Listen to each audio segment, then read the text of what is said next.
Hello, welcome to the another session of heat transfer. Today we'll discuss a problem which is related, which can be solved by NTU method. So we'll go through the problem statement, we'll extract the given data, and we will try to solve the problem by using NTU method, NTU effectiveness method. Okay. So the problem statement is something like this: oil at 100 degrees Celsius of specific heat 3.6 kilojoules per kg Kelvin flows at a rate of 30,000 kg per hour and enters a parallel flow heat exchanger. Cooling water of specific heat 4.2 kilojoules per kg Kelvin enters the heat exchanger at 10 degrees Celsius. Enters the heat exchanger at 10 degrees Celsius and at a rate of 50,000 kg per hour. Heat transfer area is 10 meter square and overall heat transfer coefficient U is equal to 1000 watt per meter square Kelvin. Calculate the outlet temperature of oil and water. Okay, so this is the problem statement. So here as you can see, the main part of this problem is to calculate the outlet temperature of oil and water. So outlet temperatures are unknown here, right? So as you can see, since the exit temperature of both fluids, either it may be cold fluid as well as hot fluid, the exit temperature of both fluids are unknown. So capital T2 is also unknown, whereas small t2 is also unknown. So if this is the condition, then we have to solve the problem by effectiveness method only. So effectiveness method must be used to solve this problem. Okay, because here in this problem we need to calculate the outlet temperature of both water and oil. So first we'll extract the given data for this problem, then we will follow the procedure which I have given in last class. Okay, so here hot fluid is oil is the hot fluid, and cold fluid is water. Here cold fluid is water. As you can see, oil at 100 degrees Celsius, right? Oil at 100 degrees Celsius flows at a rate of 30,000 kg per hour and enters a parallel flow heat exchanger. Next, cooling water enters at 10 degrees Celsius at a rate of 50,000 kg per hour. Okay, so this clearly states that oil is a hot fluid and water is cold fluid. The inlet temperature of the hot fluid is 100 degrees Celsius, right? Inlet temperature of the hot fluid, that is T1, is 100 degrees Celsius. Mass flow rate is given, that is 30,000 kg per hour, so it has to be converted into kg per second, 8.33 kg per second. So if you convert this 30,000 kg per hour, you will get 8.33 kg per second. Then specific heat is 3.6 kilojoules per kg Kelvin it is, so it has to be converted into 3.6 into 10 raised to 3 joules per kg Kelvin. So always remember the unit joules per kg Kelvin here. So these are the some of the data of hot fluid. Now coming to the cold fluid. So heat the cooling water of specific heat 4.2 kilojoules per kg Kelvin. So this is the specific heat of the cooling water, right? So as you can see, the specific heat of the cooling water, again it is in terms of kilojoules, it has been converted into joules per kg Kelvin, and inlet temperature, right? Inlet temperature is 10 degrees Celsius, so small t1 is 10 degrees Celsius, and mass flow rate of the water is 50,000 kg per hour, 50,000, so it has to be converted into kg per second, so divided by 3600. And overall heat transfer coefficient is given, that is U is equal to 1000 watt per meter square Kelvin, and the area is given here, area of the heat exchanger.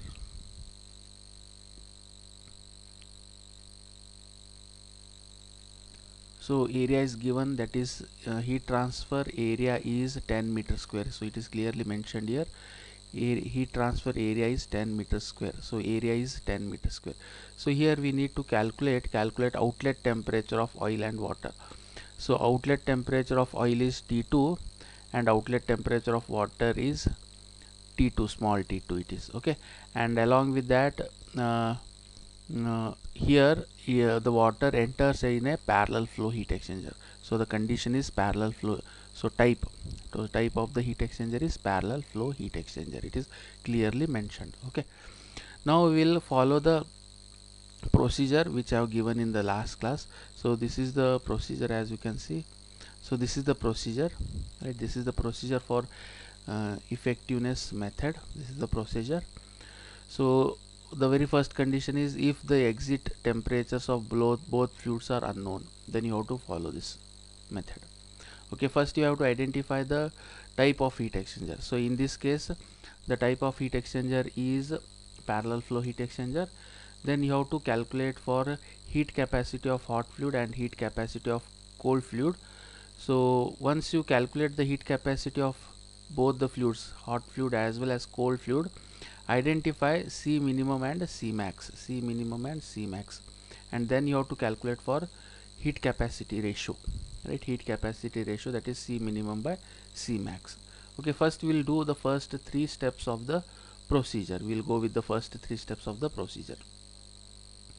Okay, so first we will go with the very first procedure. What is that? We need to calculate the heat capacity. So heat capacity, this is for hot fluid. So m dot h cph, m dot h into cph. So substitute the values. Mass flow rate is 8.33 into specific heat of the hot fluid, that is 3.6 into 10 raised to 3. So this is equal to 29988 joules per kg Kelvin. Then calculate the specific, that is heat capacity of cold fluid. So m dot c into cpc. So 13.89 into 4.2 into 10 raised to 3. So you will get 58,338. Okay, now compare these two values. So the least value is the value of ch, heat capacity of the hot fluid. So this value is minimum. If you compare the minimum value, it is having, this is the minimum value, whereas this is the maximum value, right? So now we will assign, therefore C minimum is equal to 29988. So this is the value of the C minimum, because Cc is having maximum value. So as you can see here, Cc is having higher value, lowest value is Ch, right? Ch. So we'll assign C minimum is equal to 29988, 29,988 joules per kg Kelvin. Okay, now we will calculate C, that is heat capacity ratio. Heat capacity ratio is given by C minimum by C maximum. So we will get, substitute these two values. Okay, so consider this as C minimum and consider this as C maximum. Okay, substitute these values here and you will get C is equal to 0.51, and at same time we need to calculate this N, right? Number of transfer units. N is equal to U into A divided by C minimum, right? So substitute all the values here.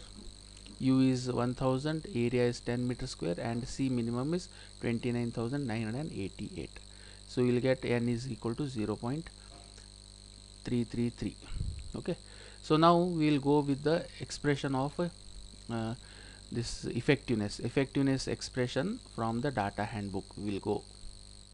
So the effectiveness of parallel flow heat exchanger is given by this expression. So let me show you from the data handbook. So in the data handbook it is clearly mentioned. So for heat exchanger, the effectiveness, so effectiveness of a parallel flow heat exchanger, as you can see here, effectiveness relations. So it is there on page number 153 of your data handbook, that is 8th edition.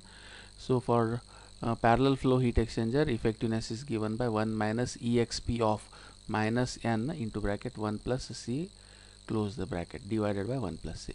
Okay, so you have to do the calculation for this effectiveness, okay, by substituting the values here.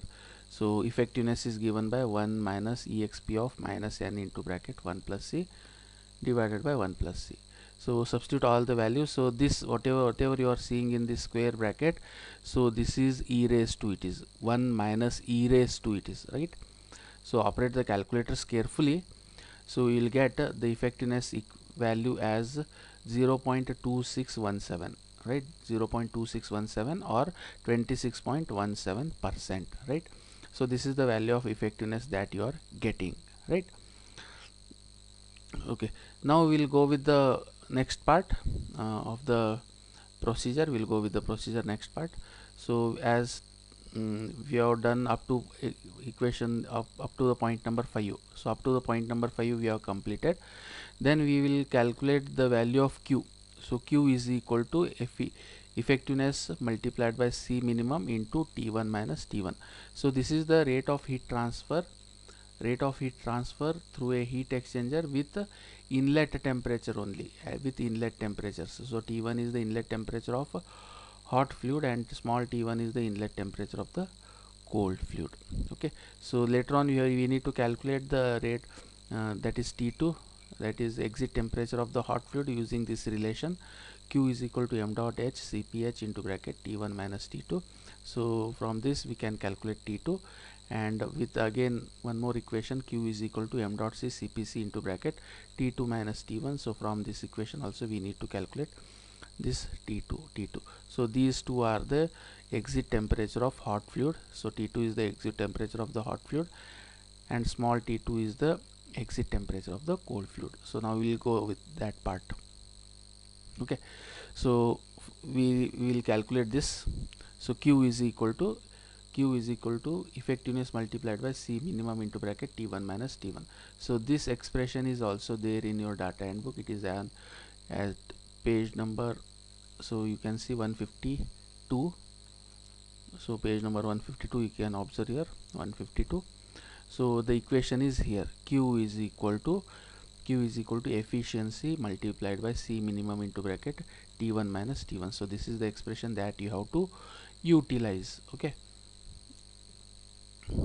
now we'll substitute all the values here. So effectiveness value we have calculated 0.2617 multiplied by C minimum is 29988 into bracket 100 is the inlet temperature of the hot fluid and the small t1 is the inlet temperature of the cold fluid. So if you simplify, you will get Q is equal to 706,307 watts. Okay, 77 lakh 6,307 watt. It is 706,307 watt.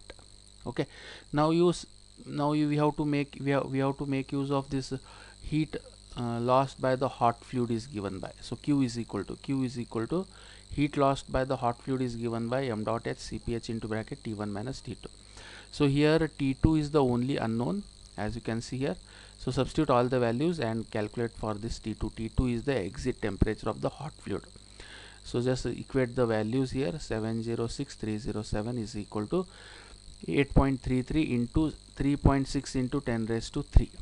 Okay, so this Cph value, the unit has been converted here, 3.6 kilojoules per kg Kelvin, but it has been converted into 3.6 into 10 raised to 3 multiplied by 100 minus T2. So from this equation we will get a T2 is equal to 76.4 degrees Celsius. So this is the exit temperature of hot fluid.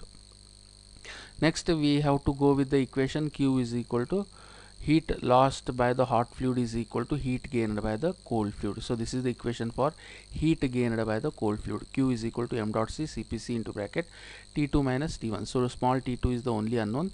So this is nothing but the exit temperature of the cold fluid. So Q is equal to, so substitute all the values here. So Q is equal to how much it is? 706,307.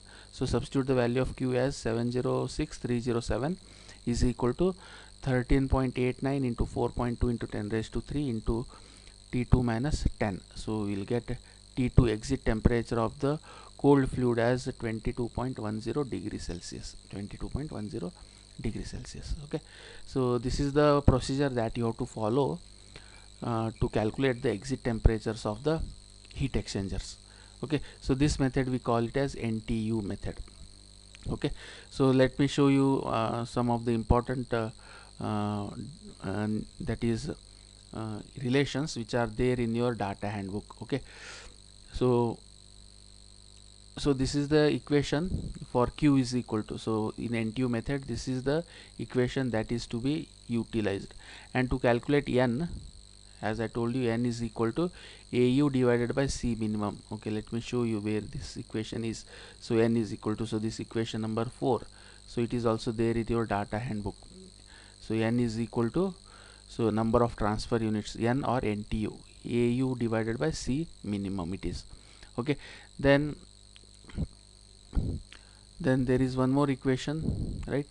So N is equal to, as you can see here, N is equal to NTU is equal to UA by C minimum, and this C is equal to, C is the heat capacity ratio is given by, so it is C minimum by C max. No doubt it is misprinted here, it is G minimum, so it is not G minimum, you correct it to C minimum divided by C max. It is this, we call it as heat capacity ratio, heat capacity ratio.